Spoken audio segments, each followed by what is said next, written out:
Honestly, I used to think that being successful or learning something new, like a whole different language, was only for people who had it all figured out.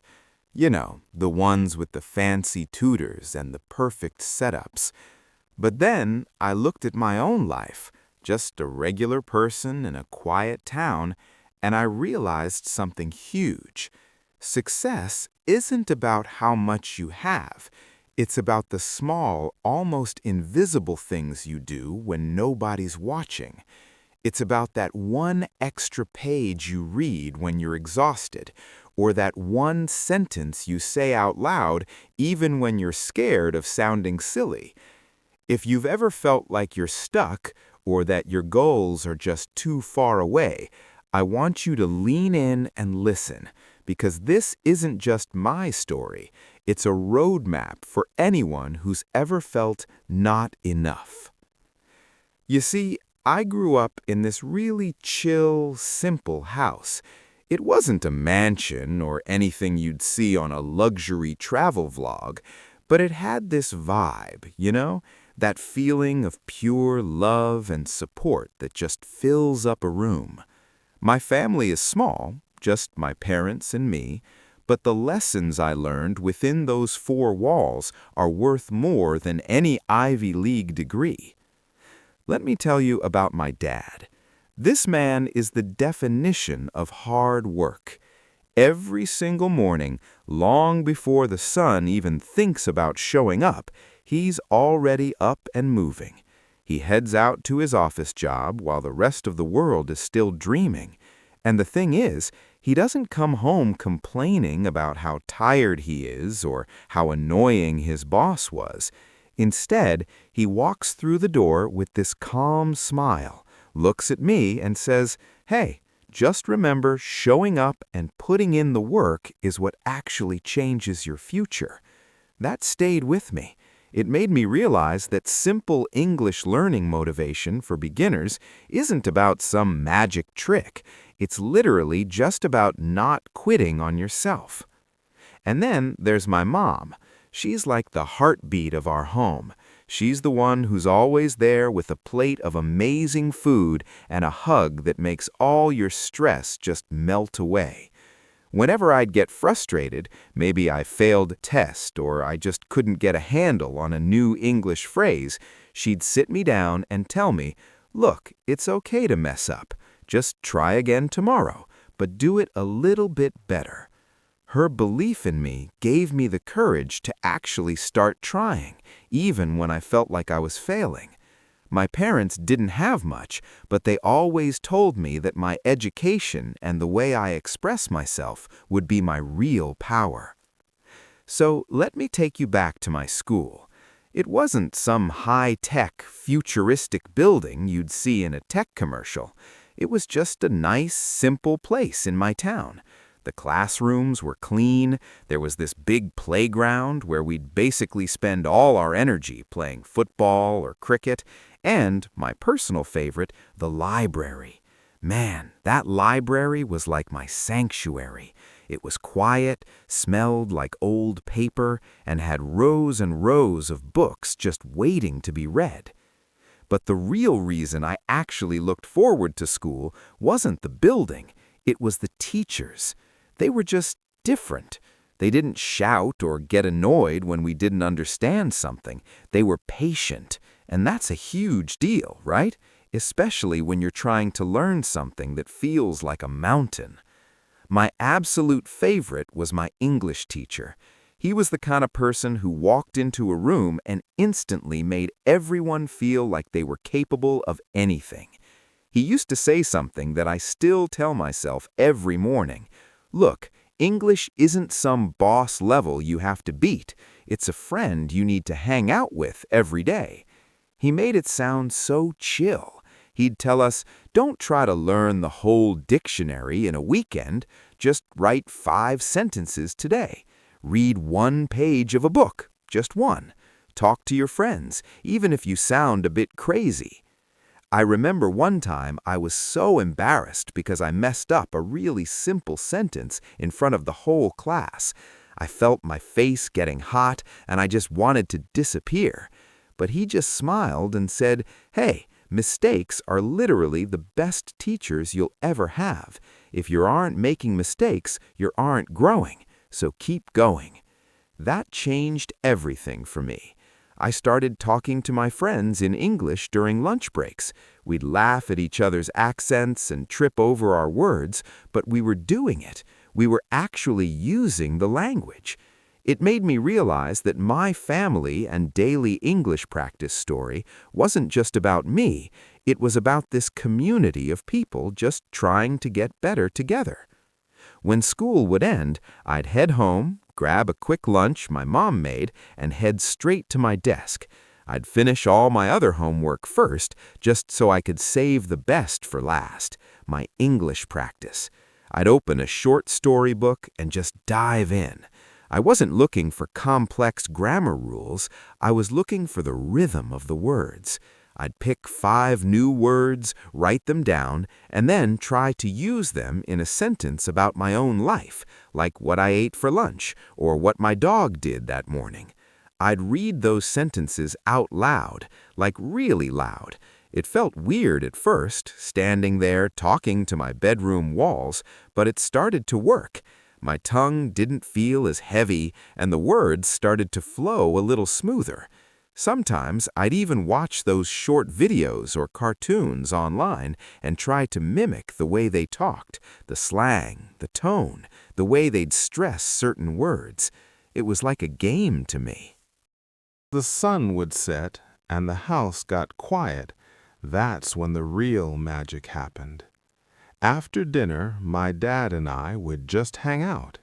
He'd sit there, tired from a long day of grinding at the office, but he'd always turn to me and say, "Hey, tell me a story, but do it in English." Man, at first I'd just freeze. My brain would go blank, and I'd forget the simplest words for tree or water. I'd stumble, I'd stutter, and I'd look at him like I was about to give up. But he'd just lean back, give me this encouraging nod, and say, "Don't overthink it. Just tell me what happened today. Speak slowly. I'm not going anywhere." So I'd start. I'd tell him about a bird I saw or a joke a friend made at school. Sometimes I'd get the tenses all wrong, but he didn't care about the grammar. He cared that I was trying. He'd tell me, "You're doing great. Just keep showing up." That was his thing, showing up. It made me realize that English-speaking practice isn't about being perfect. It's about being brave enough to be imperfect in front of someone you trust. Every Sunday, I started doing this thing where I'd grab my notebook and map out my week. Nothing crazy, no 10-hour study sessions, just a simple list. Read 1 page, write 5 words, talk to myself in the mirror for 2 minutes, and maybe watch a cool video online. That plan was my anchor. It kept me focused when I felt like just scrolling on my phone or taking a nap. I started setting these massive goals for myself. I didn't just want to pass a test, I wanted to travel. I wanted to jump on a plane, land in a city I'd never seen before, and actually strike up a conversation with a stranger in a coffee shop. I wanted to understand their culture, their jokes, and their way of seeing the world. I realized that English wasn't just a subject, it was my golden ticket to the rest of the planet. Sometimes, though, let's be real, it's hard. There are days when I feel so lazy, days when my brain feels like mush and I just want to quit. But then I remembered what my teacher said. Practice makes you perfect. Even on those days when I'm halfway asleep, I force myself to read just 1 paragraph. That's my small promise to myself. It's like a contract I signed with my future self. And you know what? I have this dream. One day, I want to be the one standing at the front of a classroom. I want to look at a group of kids who are just as nervous as I was and tell them, "Hey, don't be afraid. Speak slowly. Speak with heart. English is your friend, not your enemy." I want to write my own stories too, stories that people all over the world can read and feel a little bit more motivated. I want to show them that a regular person from a small town can actually make an impact. Let's keep it 100 for a second. I wasn't always this confident. If you had met me a few years ago, I was the shyest person in the room, like the stare at my shoes and hope nobody notices me kind of shy. The idea of speaking a sentence in English made my heart race like I'd just run a marathon. I was terrified of someone laughing at my accent or pointing out a mistake. But then it hit me. The only person stopping me was me. I had to stop waiting for the perfect moment to start speaking. There's no such thing.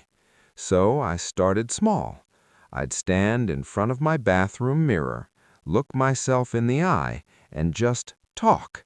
I'd narrate my day, talk about my lunch, or even argue with myself about a movie I liked.